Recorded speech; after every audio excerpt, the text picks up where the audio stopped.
Well, welcome. We're going to have a really awesome session tonight.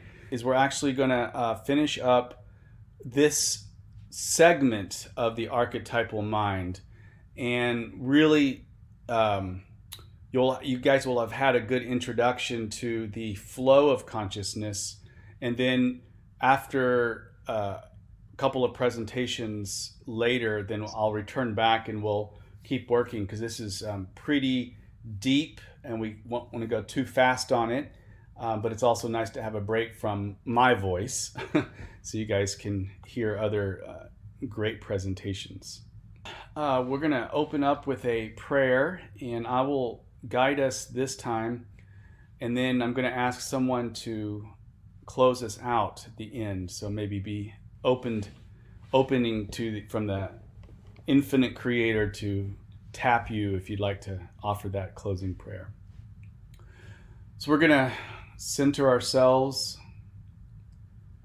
breathe in deliberately and intentionally with gratitude for these bodies. Breathing out slowly, just take a few breaths to center and come here present. We're being present to each other. Ra says, as we will discuss, that the moment contains love right here and right now. And that love is the one infinite creator. And not only that, but the more and more we awaken to this love and open ourselves into it, we tap into the spiritual nature. And from there we can connect, really connect, merge our energies one into the other in support of each other, in love and in solidarity. So just take 5 seconds to really feel the presence of each other. You might see some colors, maybe green ray, maybe a different color. Feel your heart start to tickle or enkindle with a warmth. Our hearts are online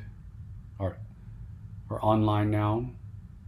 And now let us take this love and envision the earth. Just wrap this love around the earth. That in our own small way, this building forth density, building forth our heart chakras, the green ray energy centers, this building and building through our intention to empower upon empowerment, green ray love around the earth, that we can have some sense of instrument or channel.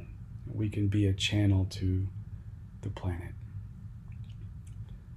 We ask that the infinite creator stimulate our throat chakras, our blue ray, so we can maybe understand some of this material a little bit, and ask the creator to help me to speak in a way that might be somewhat helpful for us. When I count from 3 to 1, we can open our eyes. 3, 2, 1. All right, welcome. If you will recall, last week we talked about the 7 different archetypes of the mind. And you have it here in the screen. So we have the choice of polarity, the one that we choose a polarity. That's archetype 22. And I have that connected with experience. The experience archetype, as we said, is kind of the reservoir of an archive of our different ways that we have shelved how we understand the catalysts that come into our lives. And of course, we have the archetype of the catalyst. Catalyst is the instrument by which we evolve. It's the thing that gives us food for us to figure out what we're going to do as conscious beings in this third density. And Ross says catalyst is that which assaults our senses, and not just our physical senses, but the senses of our spiritual lives, metaphysical senses as well. And the catalyst then taps the potentiator, potentiator being the archetype that starts to potentiate action. So it's a building area, and it's the first, it's the closest, or you might say it's what encompasses all of the unconscious, really. But I always envision at the very top of the iceberg, which I actually have here in my slide presentation in a minute. But the top of the iceberg could be maybe the potentiator, in a sense that it takes all of the experience and the catalyst and then potentiates it into slowly into kinetic energy as it taps that matrix. And the matrix is the archetype of action. It's the archetype of the conscious mind. And it is tapped by the potentiator to do things in the world. But it doesn't do anything in the world unless it's sort of being told what to do by the significator. And the significator is the archetype of yours and mine, agency to decide what we're going to seek, to what end, and why. So how are we using all of these experiences and catalysts? And then in our conscious mind, to what end are we going to create consciousness, create magic in the world? And magic simply is a change of consciousness. And what I had also shared is that because of the polarity and the experience that continue to grow and grow, the significator is constantly thinking more and more as an adept starts to emerge in the spiritual seeker, a person becoming more spiritual and more spiritually focused, where they're measuring what the actions I'm about to do, or the biases that I'm understanding in my life, how is that connected with the path that I've chosen, whether it's the positive polarity or the negative polarity. And I'm assuming everybody here is positive polarity. And over time, what happens is we transform. Transformation would mean moving forward, growing, developing, and not just developing in the mind, but developing a sense of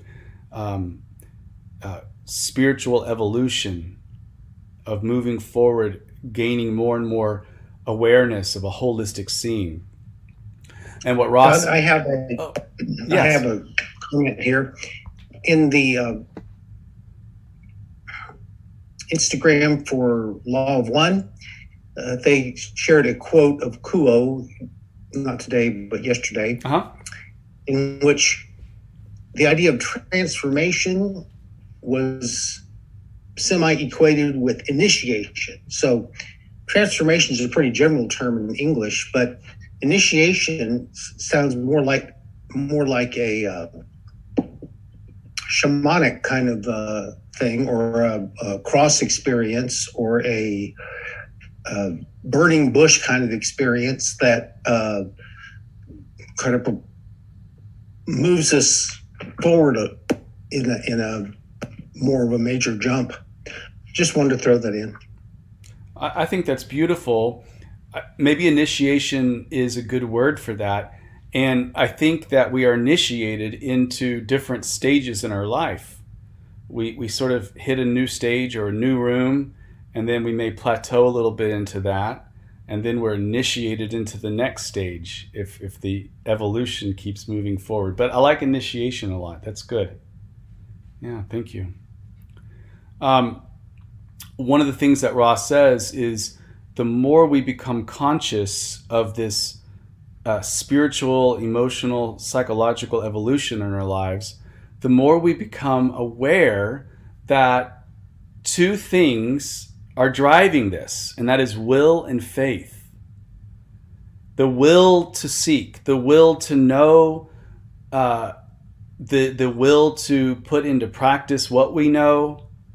All of that is something that the significator, as the self that is meaning making, uses more and more. The significator uses the will more and more, and as well as faith. And we'll be talking directly about faith in the next two sessions with Sirach and Barbara. But faith is, Ross says, faith has its place in the sixth chakra, but it's also the tool of the adept. And one doesn't have to necessarily be a conscious, high magical adept to use faith. But it is, when one is an adept, one is using faith. And I'm going to read just a couple of raw quotes to get your juices flowing on the will and faith piece of that. And then we're going to move into the next slide, which will show how this all fits in with the chariot. Okay. One of the first and most important pieces in all of the Law of One, I believe, I'm a little biased, but this is my opinion, is coming early on in the material from session 10.14. And Ross says, and I quote, Exercise 1, the most nearly centered and usable exercise within your illusion complex, and that is the moment contains love. That is the lesson goal of this illusion or density. The exercise is to consciously seek that love in awareness in understanding distortions. The first attempt is the cornerstone. Upon this choosing rests the remainder of the life experience of an entity. The second seeking of love within the moment begins the addition. The third seeking powers the second, the fourth powering or doubling the third. And that's a pretty powerful statement, that the moment contains love, and the more we try to seek with our faith and the will to seek this love that's contained right here, right now, builds upon itself. And it builds and builds into an inertia inside. And this is informing the experience archetype. It's certainly informed by the polarity that you choose. And the catalysts begin to be all filtered through a bias where a person begins to see in the moment, even sometimes difficult moments, that there are ways in which they can be, the moment can contain love, that love is the infinite creator or the logos in that moment. And we can consciously seek in awareness and try to understand from a holistic place what might be happening inside us as well as our other selves. And the more, counselors are kind of trained to do this without using all this fancy Law of One language, but that it would be something that counselors might even be trained to do, is to try to seek what is going on inside the person, the counselor, as well as the other person. But I think the idea here is that the more you seek, the more powerful the will and faith become, and the more that you will actually do what Ra says and start to see having a far-seeing ability. Another one that's important to read is session 4212. And Dawn asks, what are the techniques of programming which the higher self uses to ensure that the desired lessons are learned or attempted by the third density self in our third density incarnational laboratory? And Ra says, I am Ra. There is but one technique for this growing or nurturing of will and faith, and that is the focusing of attention. The attention span of those you call children is considered short, and the spiritual attention span of most of your peoples is that of a child. Thus, it is a matter of wishing to become able to collect one's attention and hold it upon the desired programming. When this, when continued, strengthens the will, the entire activity can only occur when there exists faith that an outcome of this discipline is possible. So faith is this idea that something is happening, love counts, that my seeking means something. And to then bring attention of our attention, bring intention to our attention. Or you could say it also to bring our attention into our intention. Either way works. The idea is to have a honed attention in the present moment, to seek and to trust that this seeking and this loving that's happening in the moment is bearing fruit, will bear fruit. And that's that faculty of faith there. All right, moving into the next. This right here is my little way that I had showed you last week of like a chariot, chariot being drawn by the horses, and we have the experience, the catalyst, the potentiator, and the two leashes, the reins are will and faith, and that the charioteer is using will and faith to attach to the horses to draw forward. So it really is important to develop the faculties of will and faith. And this is the last archetype of the mind. The great way of the mind, Ra says, is the last archetype, is the seventh archetype of the mind. And it's a kind of a map of all of the archetypes, 1 through 6. And in each person, it's also, it can register how, from a metaphysical standpoint, how each individual person is using the archetypes. But that can be seen by somebody perhaps who can read auras, which I sometimes see auras, but it's not a common thing for me.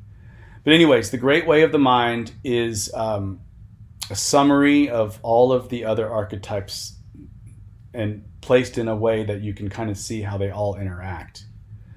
Now, this is what Ra has to say about the seventh archetype. And you can see here to the left that this is the actual tarot card, the archetype card for 7. The archetype number 7, the great way of the mind. So it is a chariot, but it's facing you, facing us, and there's the wheels. You can see the wheels on the side. And so what Ra says is the archetype 7 is one difficult to enunciate. We may call it the path, or the way, or the great way of the mind. Its foundation is a reflection and substantial summary of archetypes 1 through 6. One may also see the way of the mind as showing the kingdom or fruits of appropriate travel through the mind, in that the mind continues to move as majestically through the material it conceives of as a chariot drawn by royal lions or steeds. So the more that we are able to use the different archetypes consciously, and more able to move forward on our path, and we can start to see the kingdom or fruits of the appropriate travel through our mind, we're moving forward as if we're being drawn forward in this royal chariot. And I'm not sure if I have it here. I might in the next slide or so. But Ra does talk about, Ra asks Dawn, what is it that would connect the royal steeds to the charioteer? And it's not Dawn. I don't think Dawn ever answers, because Ra asked Dawn, and Dawn never really answered that. But I really feel it's the will and faith. And then I tossed it around to some people that know the material pretty well, and they had some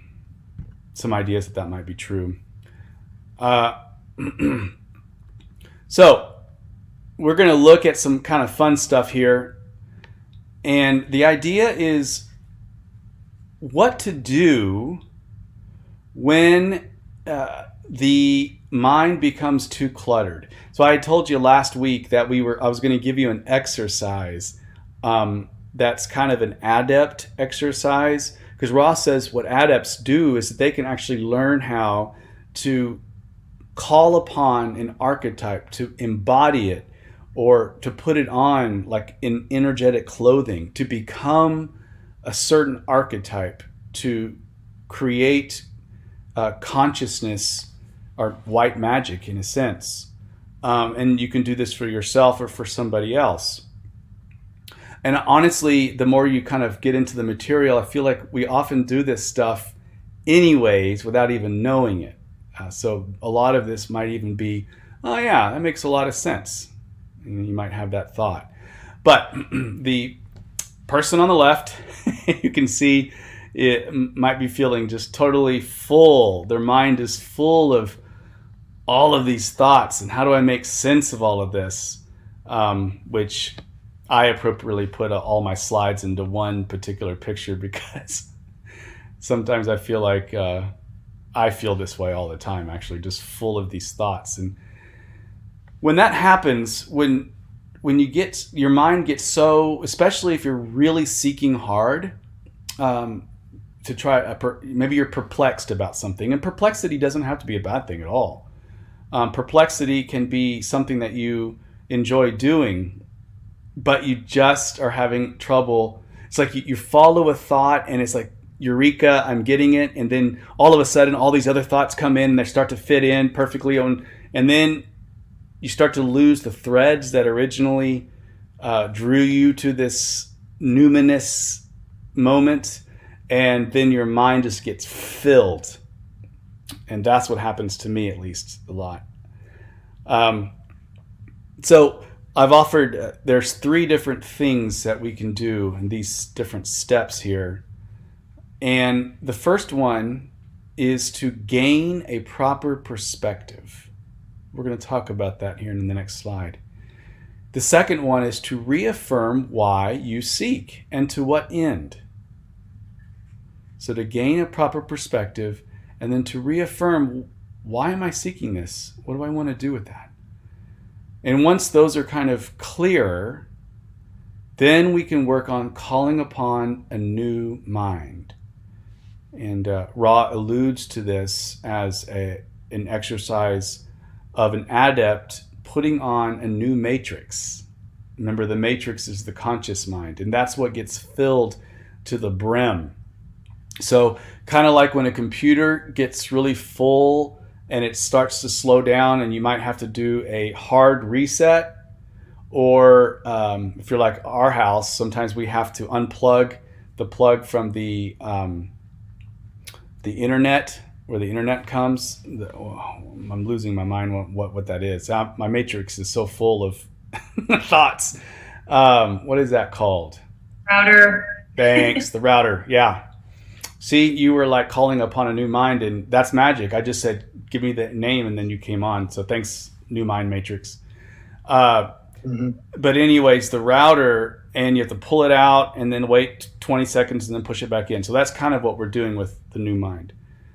Could I save for later, because I want to hear your thoughts first, but I think there's some Paul terminology that fits in here real well. Well, you know what? Why don't you share? I think now would be a good time. Sure. Yeah, Paul talked about putting on the new self. He called it, it says, reckon yourself dead to sin, but alive to God. And then sin was the thing called the sarx, S-A-R-X in Greek, which basically meant your lower unconscious and shadow wounded self. He say, put that off and be the new self. And the new self is the Greek word for that part of the mind is the nous, N-O-U-S. And the nous, we're told, though it can be corrupted, but he says, you have the mind of Christ, or the nous of Christ. according to Paul. So Paul was pretty savvy with regard to his psychology, and Christians have not been so savvy, but Paul had a few things together. That's all. Thank you. What we're going to do now is I'm actually going to ask Diana. I just envisioned her voice being very beautiful for this, and she has such a love for the Law of One material.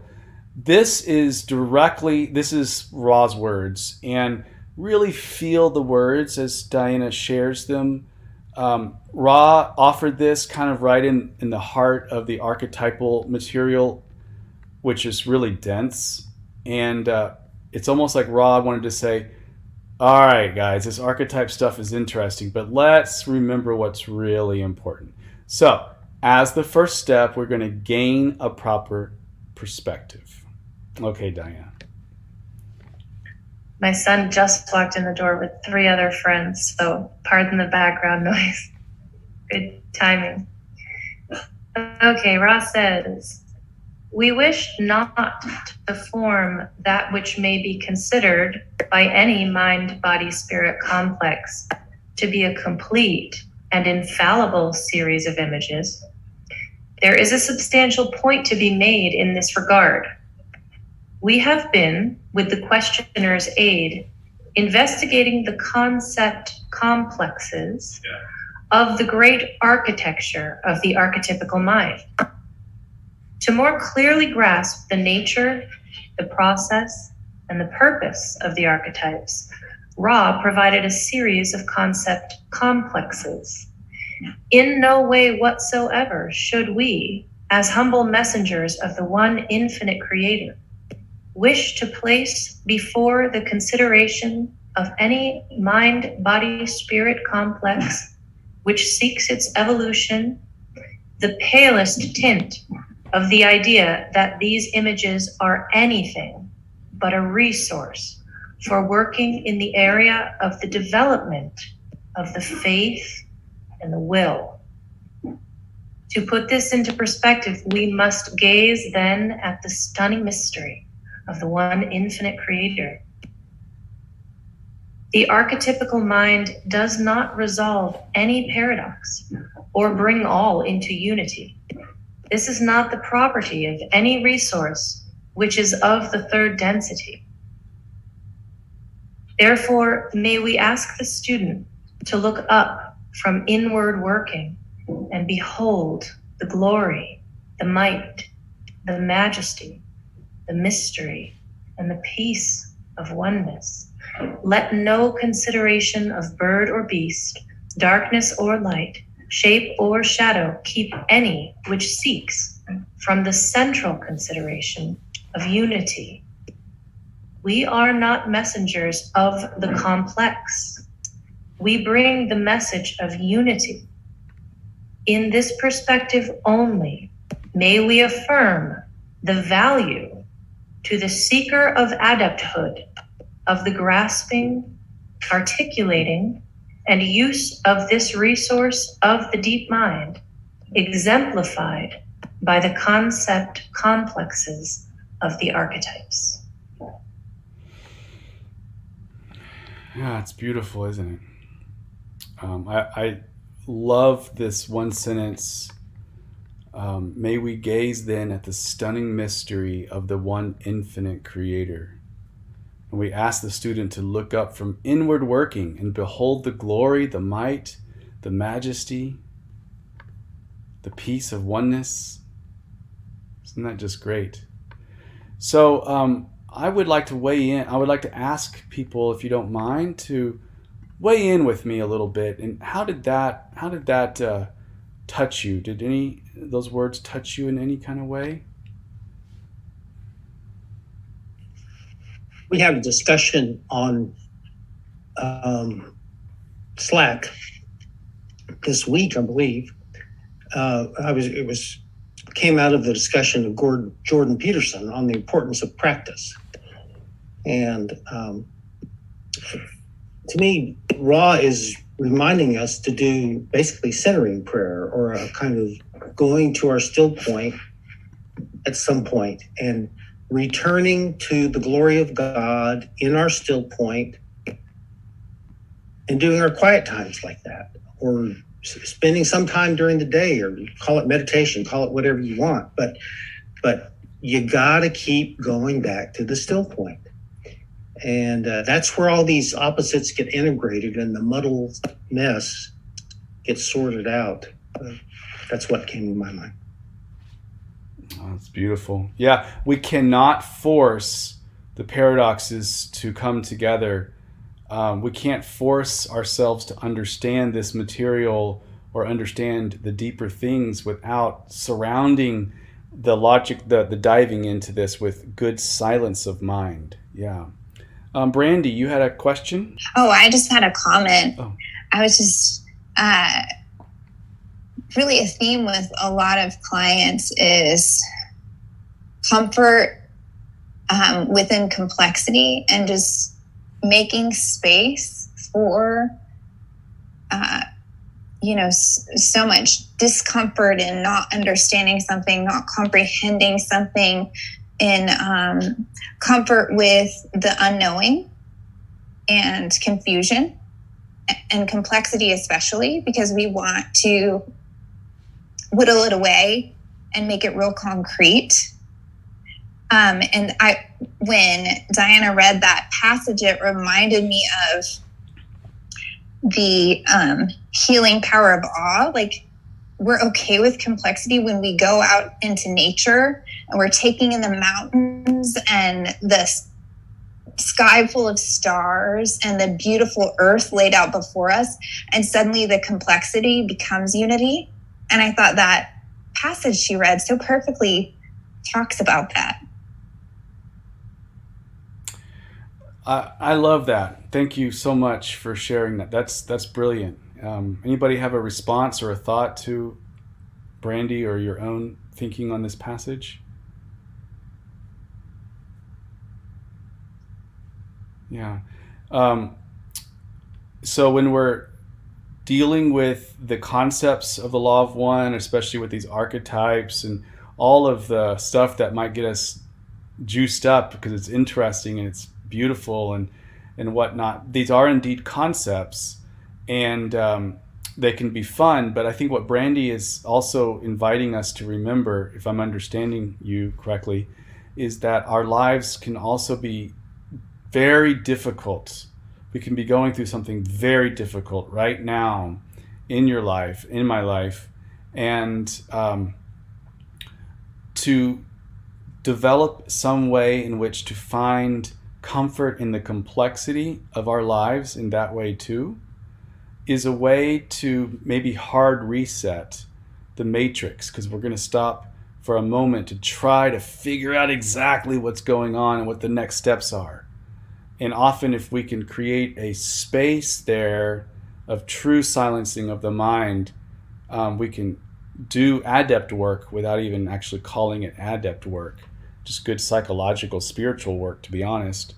But it really can, then all of a sudden when we're ready, thoughts will come back into us, but they'll be automatically sort of ordered a lot better in ways that we can understand. Because that's kind of how it all works. So thank you for sharing that, Brandy. Yeah. Okay, really good. Good. Moving on to the next one. This is reaffirm and remember and reaffirm your chosen polarity.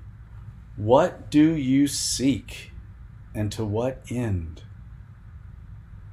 What do you seek? What do I seek, and to what end? So just stating it can be helpful when our mind is so full of the complexity of our lives, and we're trying to force something that's not forcible. Maybe just allowing us to say out loud what we seek, clarity maybe. But anyways, one thing that helps me when I'm doing this kind of spiritual work that's really development of the blue ray chakra is to reaffirm my own path. And sometimes I'll say it out loud, like unity, union, communion, to be an instrument or a channel, love, light, light, love. Sometimes just saying these words as a way to remind myself what I am seeking and to what end. Calling upon a new mind. Ra says, I am Ra. The conscious mind of the adept may be full to bursting of the most abstruse and unmanageable of ideas, so that further ideation becomes impossible, and work in blue ray or indigo is blocked through overactivation.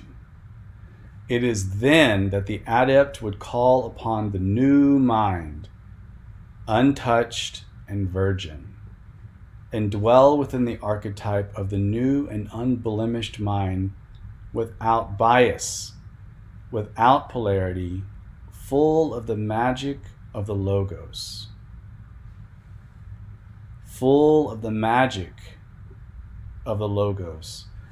One way to maybe see this is that the logos is infinite potential, infinite fullness, infinite plenum, being without doing.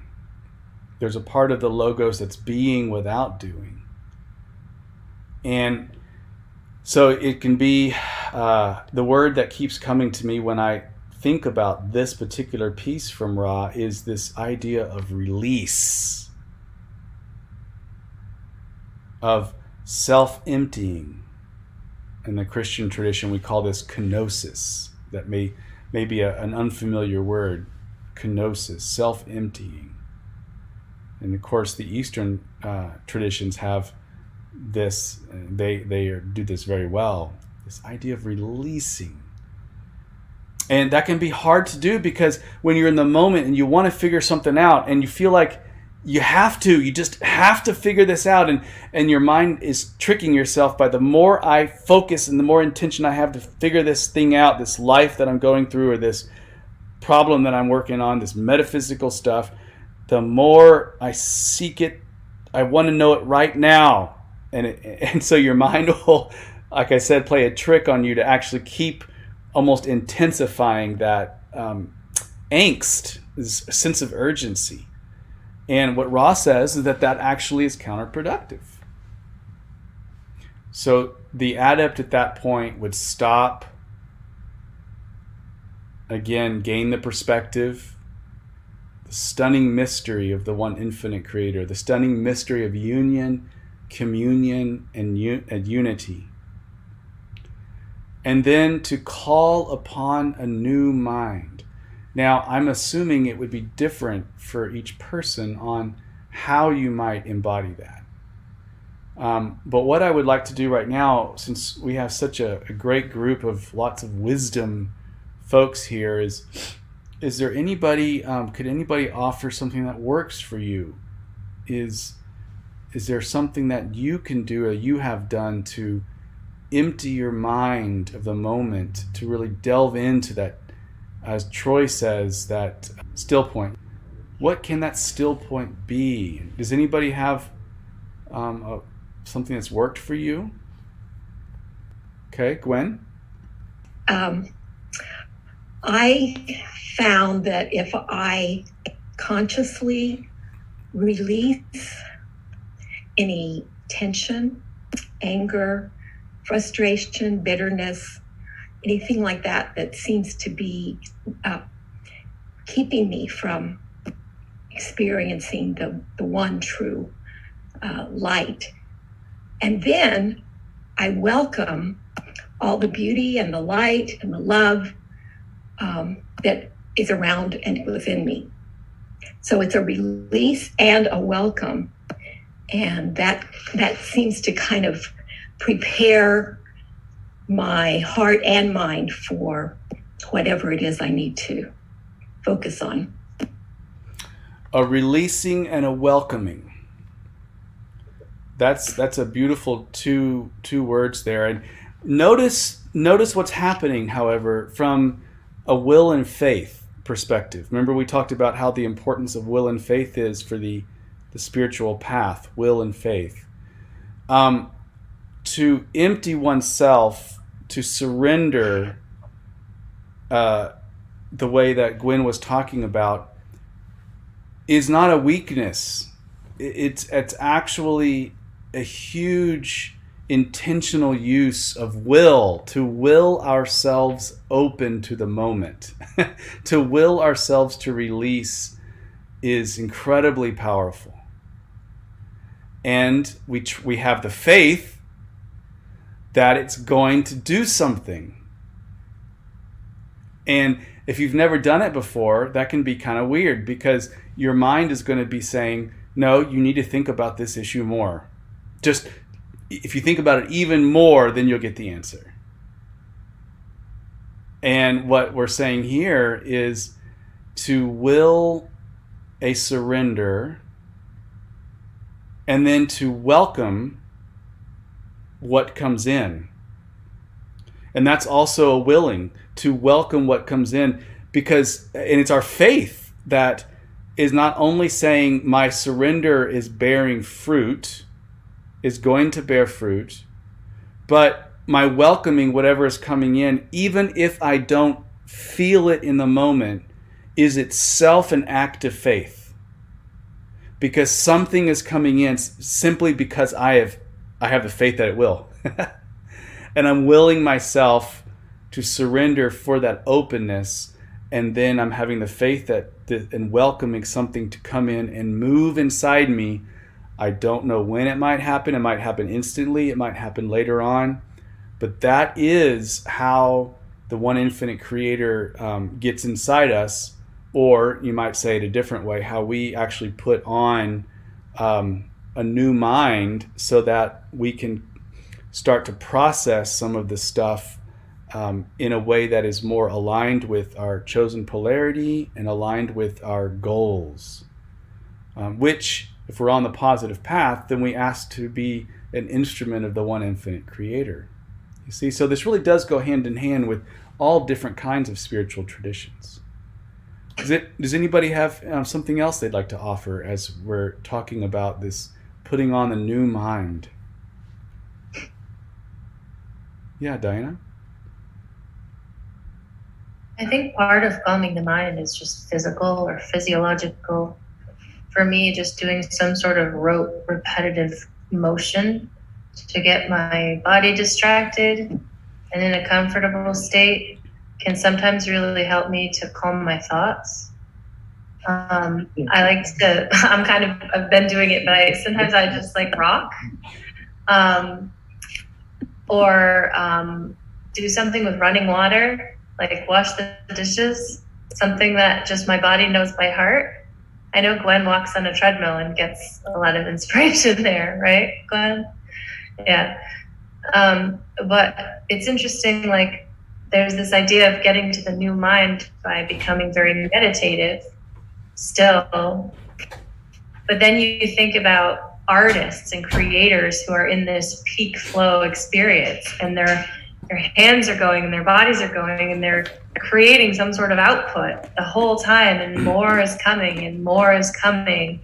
And I suppose I've had experiences like that, but I don't really know how to generate them except to be doing what I feel very aligned with, that brings me joy. Then sometimes just I feel like a clean slate and like ideas are just pouring into me. But it's so different than sitting down and trying to become still and quiet, at least for me. So for what it's worth, I'm just sharing that. I second that, Diana, because I think getting back to your senses, getting back into your body, and for me, sometimes aerobic activity will absolutely be a reboot and a reset for my mind to just feel like it's downloading incredible, not only higher vibrational emotions, but just some real insight and creativity. One other little angle on receptivity and release, our sexual instincts can help us with this. In one sense, we're all feminine toward God, and we open ourselves like a woman to a man, and there can be really some usefulness in inviting those instincts and being with God in that way. It's kind of fun too. So like inviting the feminine principle to kind of rise up within you, take the lead. Yes. Yeah, that's a great way to say that. The feminine principle, we are indeed all, in a sense, the feminine principle when we're asking to be channels of the one infinite creator. But it's our masculine principle that allows, in a sense, the feminine principle to do that, because it's our masculine principle of willing it open, willing it to happen, reaching out for the hand, and then allowing it to come in. So we're all working with these different principles of energy, which is really beautiful. One of the things I wanted to ask Brandy to share, something you shared on our podcast that I loved, was what you sometimes teach your clients on if they have trauma, what they might be able to do with ice, a bag of ice. Could you share that? Because I think that could be a good way to do a pause button. Oh, well, that was specific to anger, like in anger releasing techniques. Since it's such a high energy emotion, is that what you're referring to? Yeah. Yeah. So just putting ice into a Ziploc bag and stomping on it can be really anger releasing for some people. And it kind of burns through that cortisol or whatever the anger chemicals are pretty quickly, because with anger, it's amazing if you do something physically, it can really burn through those chemicals so that you can kind of return to yourself. But as far as with trauma, touching something really cold or holding something really cold can really bring you back to your senses and back to the present moment, since trauma is kind of like a reliving of a previous experience. So the purpose of ice would be to kind of shock you back into the present. Thank you. Yeah. And, you know, when Ra was giving this, teaching, let's say, the Egyptians, these kinds of lessons that we're going over right now, you know, they didn't have, perhaps, people didn't have the tools that we have in counseling and psychology. So a lot of what we're doing is kind of adept work. If you're doing some of these activities, and calling upon a new mind, as we've talked about here, it can be done in lots of different ways. I think probably the most important piece, though, whatever activity we do, whether it's mental or meditative or kinesthetic, would be to have the intention of calling upon the new mind, to realize that we've gotten to a log jam in our mind, that obsessing about it no longer is going to produce anything, whether this is fun obsessions like I get into with the law of one, or other stuff too in our lives, and that we can intentionally call upon the new mind, do something that creates that space, that silence of mind that Ra talks about so much, and then that we live into a new mind that is full of the magic of the creator, of the logos. Yeah, very good. Thank you. Okay, this is just another way to conceive of the archetypes of the mind. So you can see that it's an iceberg, and at the very top of the iceberg, the part that's sticking up out of the water, we have the matrix, and then the significator sits upon the matrix. Remember, the significator takes what happens all below the water, and as it comes up into the potentiator funnels it and taps the matrix, but it's the significator of the mind that makes decisions about what to do. So what I have done is I have said the significator of mind and the matrix are of the conscious mind.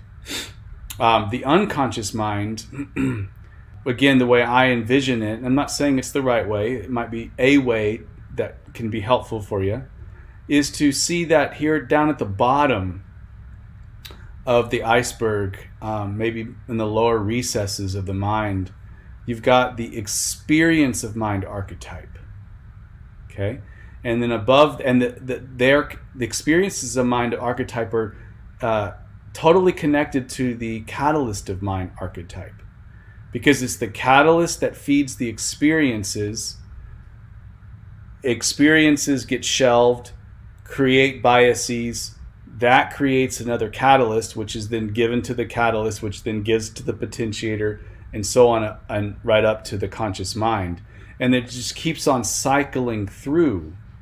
Ross says there's a lot of dynamic tension, dynamic action and interaction between these 5 archetypes. And it's happening all the time.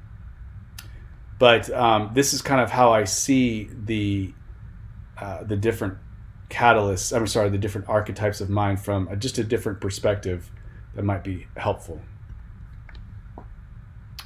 The last thing we're going to talk about today, and then we'll stop here and have somebody pray for us to close this out, is something that we're going to jump into the next time, and that is looking at the spirit archetypes. For me, again, I think another person who would be presenting on the archetypes would maybe do it differently, but how it has been inspiring to me is to study the flow of consciousness through the archetypes of the mind, and then to study the flow of the spirit archetypes and how they interact with the archetypes of the mind to get an overall map. And then once you kind of have a map of where you're going to hold it conceptually together, then to kind of go inside and look at each archetype, because then it'll make a lot more sense. And that's something that has been helpful for me, and that's kind of how I'm presenting it here. But one of the things I wanted to share with you that I just leave with you with this, because I just think it's so beautiful. Again, on one hand, it's super simple, but on the other hand, it's neat to see this bearing out in the Law of One, where Ross says that the significator owns a covenant with the spirit. What an interesting choice of words. Remember, Ra has access to pretty high level language here, and they say at least 3 times in the material that they're choosing, their language is absolutely chosen to try to maximize the nuances of things that are presented, so that each sentence itself, maybe even words at a time, can evoke a depth that may not even be present at first glance. But so I find it interesting that it is said here that the significator owns a covenant with the spirit. So just really briefly, those of you who have studied the Hebrew scriptures here, the Old Testament, can anybody think of the word covenant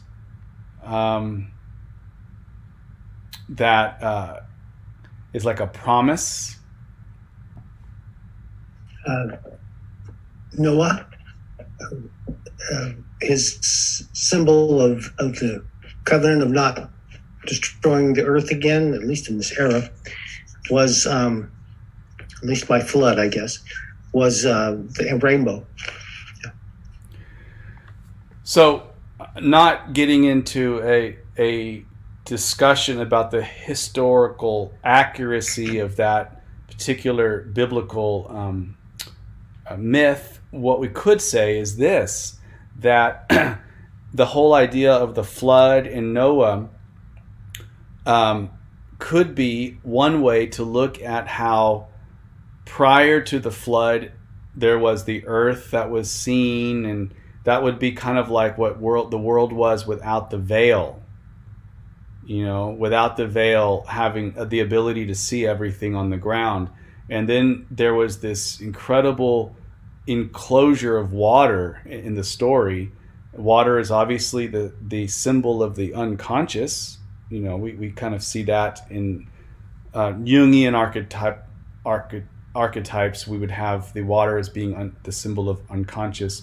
So we have this huge amount of unconscious stuff coming over, veiling the earth. So it's almost like that's when the veil was put on put into installation in third density. And what do we have sitting on top of this massive amount of water is this little bitty old conscious mind, the ark, going, oh my God, we are lost. What the heck are we doing? Where are we going? It's only faith. Lord, what the heck? And it was like God said, but I promise you, I'm with you. And here's a covenant with you. So even though you can't sense my presence and you're in the midst of a storm, and you don't have access to the unconscious like you did, I'm giving you a covenant. So it's almost like the people, Noah was the significator, and God saying, look, you're going to own this. I'm giving you the covenant of spirit to be able to understand everything through faith and will, and you own this. So keep this card close to you. And what we get into a little bit later is how this aspect of owning the covenant with the Spirit is a protection as well. So when we hone our will and hone our faith in one direction, it is an actual protective act that keeps our journey ever forward, because we're putting out in the universe that we want to move forward in a certain way. Okay, so we're going to talk. My very smart wife just pointed out that the rainbow could have something to do with the chakras. Well, I think she's just, like he put those chakras in us to help guide us through this realm of, even though it's unconscious, the chakras are there to guide us. Wow. That's gorgeous. You see, Gwen was your potentiator, Troy. You're the matrix, and she just fed you that, and then it wasn't your idea. You just tapped on the mute button, and then it came out. That's right. Thanks for exemplifying our little archetypes of the mind. Beautiful, beautiful stuff, people. Anyways, would there be anybody here that would like to offer a closing prayer? Let's just close our eyes.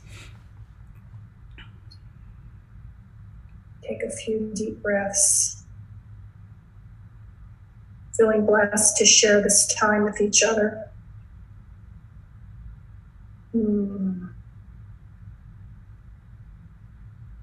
Today, we just want to thank the one infinite creator for the gift of life. No request, no complaints, just thankful to be alive. Help us each day to live as love. Amen. Amen. Hear, hear. And Beautiful. May it be.